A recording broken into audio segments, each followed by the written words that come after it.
दोस्तों, middle east के अंदर एक बार फिर से हलचल तेज हो चुकी है। ईरान ने कई सारी क्रूज मिसाइलें यूएई की तरफ दागी हैं। साथ ही साथ यूएई की जो फुजैरा ऑयल फैसिलिटी है वहां पर ड्रोन अटैक भी किया है, आग लगी है। आखिर ईरान ने सीज फायर के दौरान यह हमला क्यों किया? क्या अब ईरान के हमले के बाद यूएई अमेरिका और इजराइल के साथ मिलकर ईरान के ऊपर हमला करेगा? सारी चीजें आपको बहुत आसान भाषा में बताने की कोशिश करेंगे।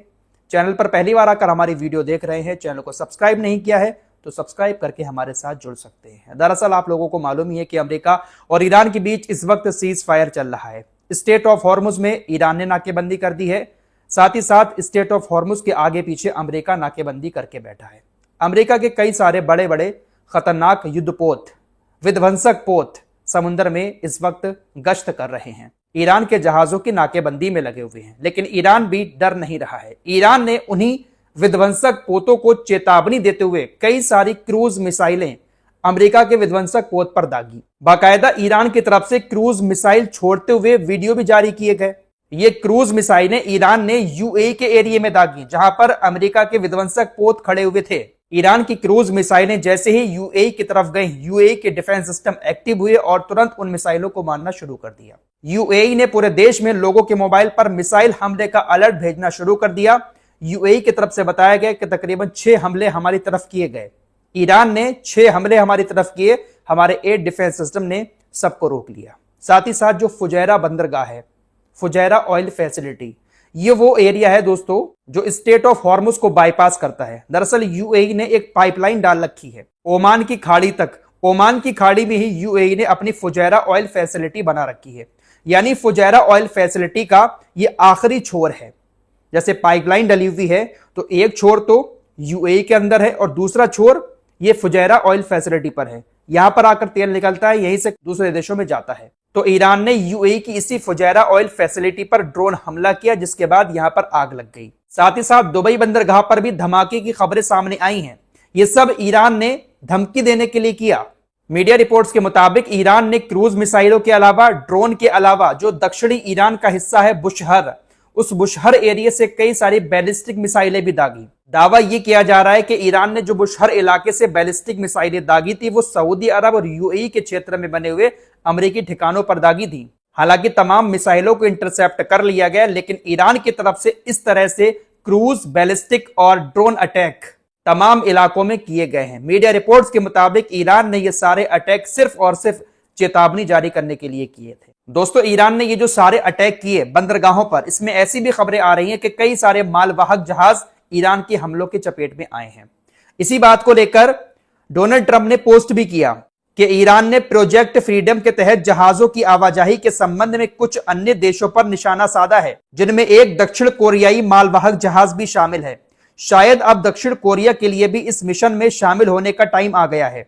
हमने 7 छोटी नौकाओं को मार गिराया है। वो उनको बहुत तेज नौकाएं कहते थे, अब उनके पास बस यही बचा है। दक्षिण कोरियाई जहाज के अलावा इस समय स्टेट ऑफ हॉर्मुज से गुजरने वाले किसी भी जहाज को कोई नुकसान नहीं हुआ है। युद्ध सचिव पीट हेग्सेथ और ज्वाइंट चीफ ऑफ स्टाफ के अध्यक्ष डैन केन कल सुबह एक प्रेस कॉन्फ्रेंस करेंगे। जब तक मैं इस वीडियो को रिकॉर्ड कर रहा हूं, अभी तक कोई प्रेस कॉन्फ्रेंस नहीं हुई है अमेरिका की तरफ से। हालांकि ईरान ने इस तरह के हमले करके एक बार फिर से मिडिल ईस्ट में हलचल तेज कर दी है। यूएई को सबसे ज्यादा निशाना बनाया गया ईरान की तरफ से, इसीलिए यूएई की तरफ से लगातार अलर्ट जारी किए गए, वार्निंग जारी की गई। यूएई रक्षा मंत्रालय की तरफ से लगातार कई सारे बयान आए। रक्षा मंत्रालय का कहना है कि ये जो धमाके की आवाजें सुनाई दे रही हैं, ये वो आवाजें हैं जो हमारी इंटरसेप्टर मिसाइलें ईरान की मिसाइलों को मार रही हैं।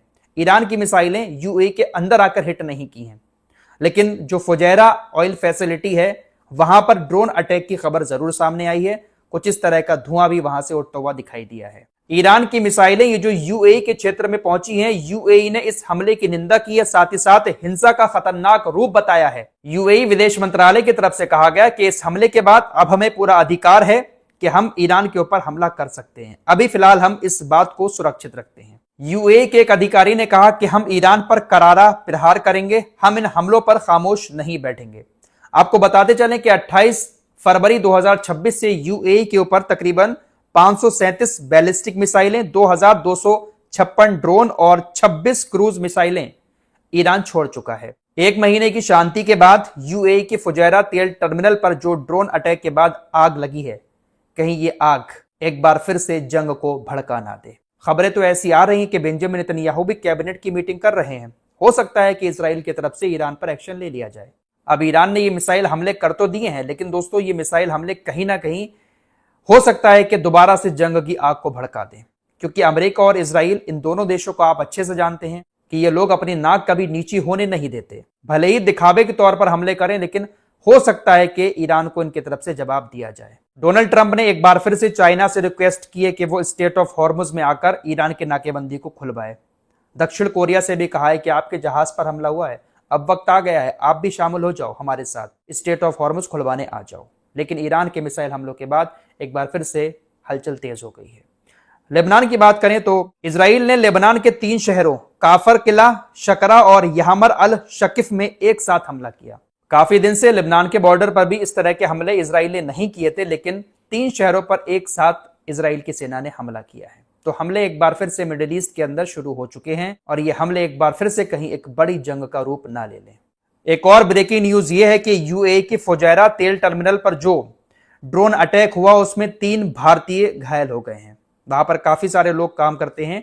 3 भारतीयों के घायल होने की खबर आई है और नुकसान भी काफी हुआ है वहां पर यूएई को। उधर दोस्तों बहरीन ने रात के वक्त में पूरे देश के अंदर इमरजेंसी लागू कर दी। बहरीन ओपनली ईरान को मैसेज देना चाहता है कि आप हमारे ऊपर हमला मत करना, हम अपने देश में इमरजेंसी लागू कर रहे हैं, क्योंकि इनको भी डर है कि कहीं हमारे ऊपर भी चेतावनी जारी करने के लिए ईरान मिसाइलें ना दाग दे। क्योंकि ईरान ने कहा कि हमने ये जो मिसाइलें दागी वो अमेरिकी युद्धपोतों को चेतावनी जारी करने के लिए दागी हैं, हमने हमला नहीं किया था, वह चेतावनी जारी करने के लिए हमने मिसाइलें दागी थी। हम ये दिखाना चाह रहे हैं कि आप हमारे ऊपर हमला करोगे तो हमारे अंदर इतनी ताकत बची है कि हम हमले कर सकते हैं। डोनाल्ड ट्रंप जो लगातार दावा कर रहे हैं कि हमने ईरानी नौसेना को पूरी तरह से खत्म कर दिया, इसीलिए क्रूज मिसाइलें दागी गई हैं ईरान की तरफ से। क्रूज मिसाइलें नौसेना ही दागती है। फिलहाल बहरीन ने पूरे देश के अंदर रात इमरजेंसी लागू कर दी और यही मैसेज दिया ईरान को कि आप हमारे ऊपर हमला मत करना। बहरीन के ऊपर भी काफी हमले हुए हैं इस जंग के दौरान। 174 मिसाइलें, 291 ड्रोन ईरान की तरफ से बहरीन के ऊपर दागे गए हैं। बहरीन के अंदर भी एक बहुत बड़ा नौसेना का 5वां बेड़ा अमेरिका का तैनात है, इसीलिए इस जंग के दौरान ईरान ने बहरीन को भी काफी निशाना बनाया। फिलहाल इजराइल की सेना अलर्ट मोड पर आ गई और हो सकता है कि कुछ ना कुछ एक बार फिर से बड़ी हलचल मिडिल ईस्ट में देखने को मिल जाए। हर खबर पर हमारी नजर लगातार बनी हुई है। हमारे चैनल को सब्सक्राइब करके हमारे साथ जुड़ सकते हैं।